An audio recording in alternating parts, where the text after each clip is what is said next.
एक था बनिया। एक बार वह व्यापार के लिए परदेश जाने लगा। जाते जाते अपनी बहू को बुलाकर उसने कहा, मैं परदेश जा रहा हूँ, तुम अच्छी तरह रहना, बच्चों को भी संभालना और अपनी सास का भी अपने बच्चों की तरह देखभाल करना। याद रखना, माँ से कोई काम मत करवाना। बहू ने बोला, ठीक है, मैं आपकी बात समझ गई, मैं वैसा ही करूँगी जैसा आपने बोला है। आप आराम से जाइए। बहू ने ध्यान में रखी। बनिया तो चला गया। बहू ने दूसरे ही दिन माँ जी से कहा, माँ जी, आपके बेटे मुझसे कह गए हैं कि माँ को अपने बच्चों की तरह संभालना और उनसे कोई काम मत करने देना। अब आप घर का कोई काम नहीं कीजिएगा। आप तो इन बच्चों के साथ खेलिए, खाइए और मौज करिए। माँ जी गहरे सोच में पड़ गई, फिर बोली, बहू ठीक है, अब मैं ऐसा ही करूँगी। कुछ दिनों के बाद बहू ने अपनी बेटी के कान छिदवाया। उस समय बहू को अपने पति की यह बात याद आई कि माँ को बच्चों की तरह ही संभालना है। इसीलिए बहू ने माँ जी के कान छिदवाने की बात सोची। उसने माँ जी से कहा, माँ जी चलिए, आपके कान छिदवाने हैं। सुनकर माँ जी घबरा उठी। उन्होंने बहू से कहा, बहू, मुझे अपने कान नहीं छिदवाने हैं। क्या अब अपने इस बुढ़ापे में मैं कान छिदवाऊं? बहू बोली, जी नहीं माँ जी, आपको तो यह करना ही होगा। मैं नहीं चाहती कि आपका बेटा मुझे कुछ कहे, इसलिए आपको मैं अच्छी से देखभाल करूंगी। मेरी दोनों आंखें बराबर हैं, जैसी लड़की वैसे ही आप भी हैं। माँ जी मन ही मन समझ गई और सुनार के पास बैठकर उन्होंने अपने कान छिदवा लिए। सुनार ने कान छेदा और कान में धागा भी डाला। बहू जिस तरह रोज़ रोज़ लड़की के कान में तेल लगाती थी, उसी तरह माँ जी के कान में भी लगाती रही। थोड़े दिनों बाद बहू ने अपने बेटे के लिए बाली बनवाई तो उससे अपने पति की बात याद आई।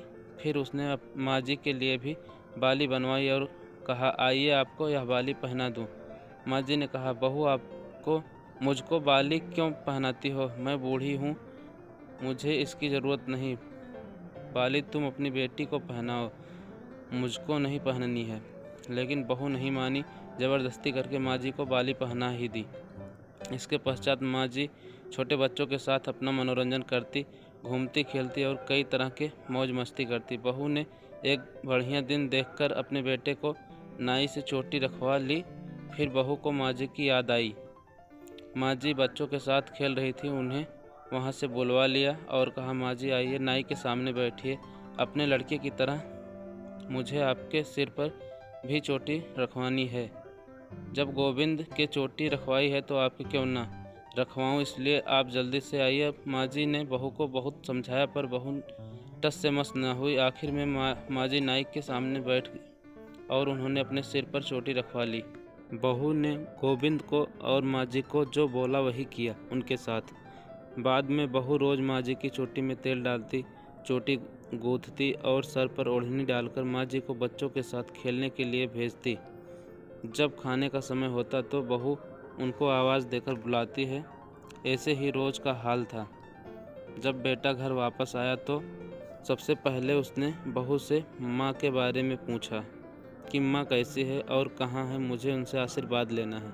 बहू ने बताया, माँ जी तो बच्चों के साथ खेल रही हैं, यही कहीं होगी, आ जाएंगी। बेटे ने पूछा, क्या कहती हो? माँ गली में खेलने गई हैं, गली में तो बच्चे खेलते हैं।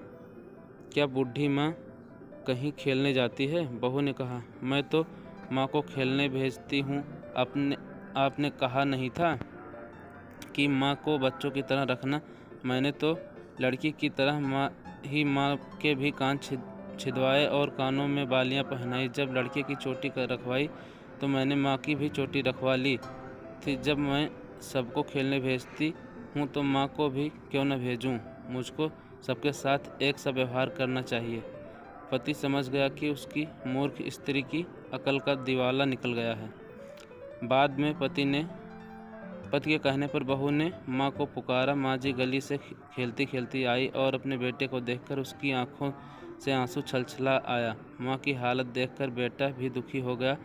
बहू की मूर्खता के लिए बेटे ने माँ से माफ़ी मांगी और बहू को बड़ी उल्टी सीधी सुनाई। तो कैसी लगी यह पारिवारिक कहानी जो कि सास बहू पर आधारित है? आशा करता हूँ आपको यह कहानी पसंद आई होगी। कहानी पसंद आई तो प्लीज़ हमारे चैनल को सब्सक्राइब करें, लाइक करें और शेयर भी करें। वीडियो देखने के लिए बहुत बहुत धन्यवाद।